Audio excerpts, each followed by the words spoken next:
And I'm going to actually take a look at the most recent election in terms of what the Labour Party and the Liberal National Party were proposing in terms of differences and what are the key things that they touched on. And when you think about it, you probably find it quite hilarious exactly what emphasis they're placing on things. First off, gay marriage.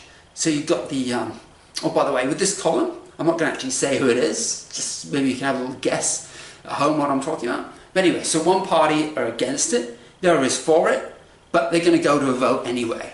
So in a sense, is gay marriage or not? It kind of doesn't matter. Who cares what the frickin' party think about it?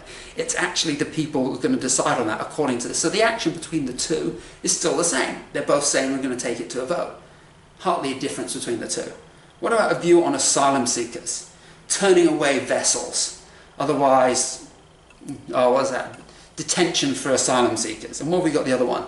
Asylum seekers deny settlement to asylum seekers who are smuggled in, was it illegally, paid smugglers and all that. Okay. At the end of the day, it comes down to, you've got two different approaches to the same thing. Stop the asylum seekers. That's basically it. It's just two ways of going about it. So there's no real disagreement or debate on that. What about policy on education? Give them a bit of credit. There seems to be a little difference on that one. So it looks at community approach to education, increased student exchange between Australian and Asian universities.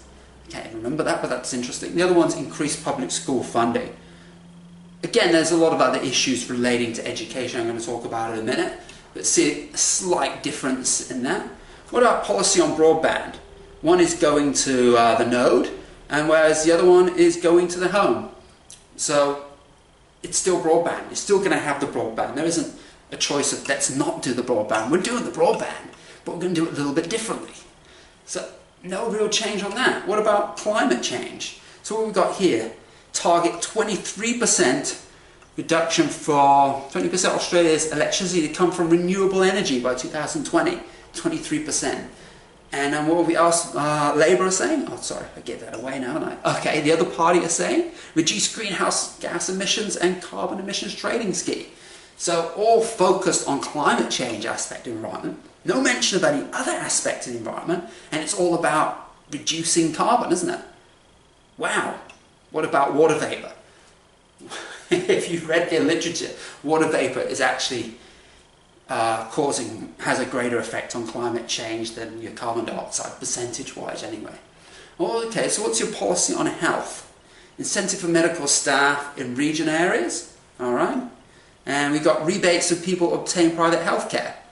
So, and then there's going to be work with states to fund hospitals. So, again, and then there's the other one is also fund more hospital beds. So, it's about funding more hospitals. Again, this is a response to people being sick.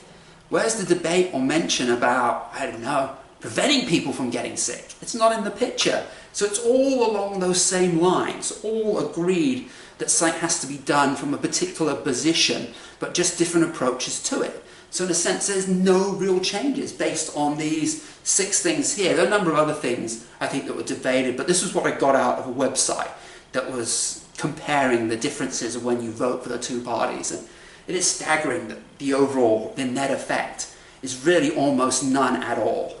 So what about the real problems? And that's what I want to jump into now. And this is where economics comes in. See, we're thinking it was all about democracy, but we're going to talk about economics and what are these real problems and the things that are not talked about. So I've broken them down here into 9 different areas. And they are health, education, immigration, infrastructure, foreign policy, social problems, political structural problems, environmental, and economic. Economic being, I guess, the productivity side of it. A lot of these you can also link into economics. Let's start off with health. I think this is actually a really big one because most government policies are promoting harm to health rather than reducing your health. So their answer is, more people getting sick, let's build more hospitals. Because if, let's face it, if the government is serving the private sector and the people above them, then that's what they want, because there's money in people being sick. There's money in that, and that's why you're building more hospitals. You get more doctors, and you pharmaceuticals, more drugs, and all of that, and there's more money being pumped into that, so why wouldn't you build hospitals? So it's more about deteriorating health, or encouraging poor health and fixing things. So what about these key points? Vaccines. That debate almost never gets mentioned. If it does, then you're ridiculed. Pauline Hanson mentioned about investigating vaccines. It was in the newspaper that she was crazy, that she's being harmful. There's no debate on it. What about GMOs? Genetically modified food. Again, you go to supermarkets, it's kind of hard to find organic stuff, the organic stuff's a lot more expensive. GMO definitely makes it cheaper, but what about the side effects of those? What about the chemicals and pesticides that are going on our food? All these nasty chemicals, even if they're washed off, they actually still go within the food, and especially if the foods absorb the water, you still got those chemicals in there, and what that's doing to our health. Where's the debate on GMOs? What about chemtrails? Another one, you're crazy, you believe in chemtrails, but have you seen the sky? These trails are white behind aeroplanes. You say they're contrails, but they stay there for a long time, a lot of days. I'm in Brisbane, I'm fairly lucky, I don't see too many of those, but other cities, these guys are grid with all this white stuff.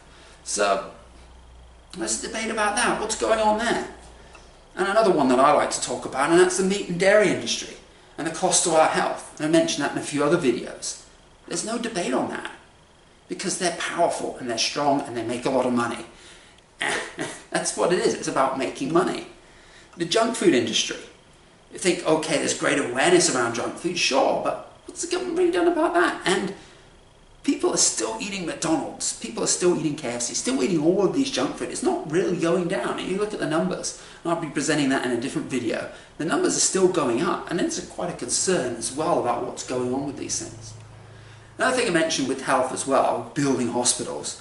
Where's the debate about prevention versus cure versus treatment? Surely prevention is the best. If you don't get sick at all, that's the best, right? And then cure would be your second best, right? You're ill, you get cured. And then the focus that I see most of the time is on treatment. That's right, like with cancer. Treatment, radiation, chemotherapy.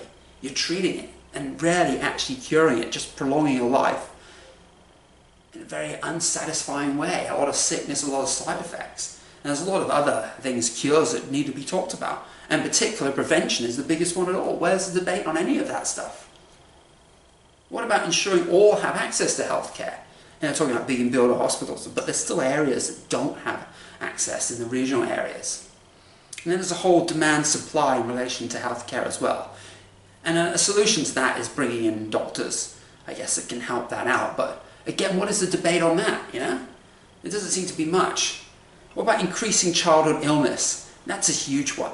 How many kids are actually being born with autism? And how does that link in with vaccines, as I mentioned before? What's the research on this? And there's other things too.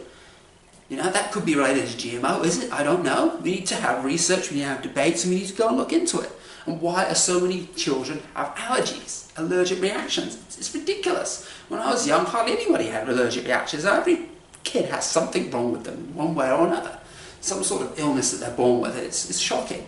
Fluoridation of water. I know there's some debate around that, but, are the facts really out there on that? Hey, you want to put your chemicals somewhere. I've heard that argument, You've got all this chemical, you've got to dump it somewhere, and it contains fluoride, and it gets spread out amongst the whole water stream, so it's not going to cause that much damage. But you're ingesting this fluoride over a long period of time. What are the effects of that? From what I've heard, that it has an effect on your brain, your thinking. Maybe it makes you more docile. Less likely to question the big boys, eh? And what about traditional medicine? Something that's never talked about. Traditional medicine, traditional diet, and things like that. Things that way we used to treat ourselves before all these drugs and all of that, herbs and things. Or just having a well-balanced diet. Enough fruit, non-GMO fruit, organic fruit, vegetables, green leafy vegetables, all of that stuff. No debate, nothing.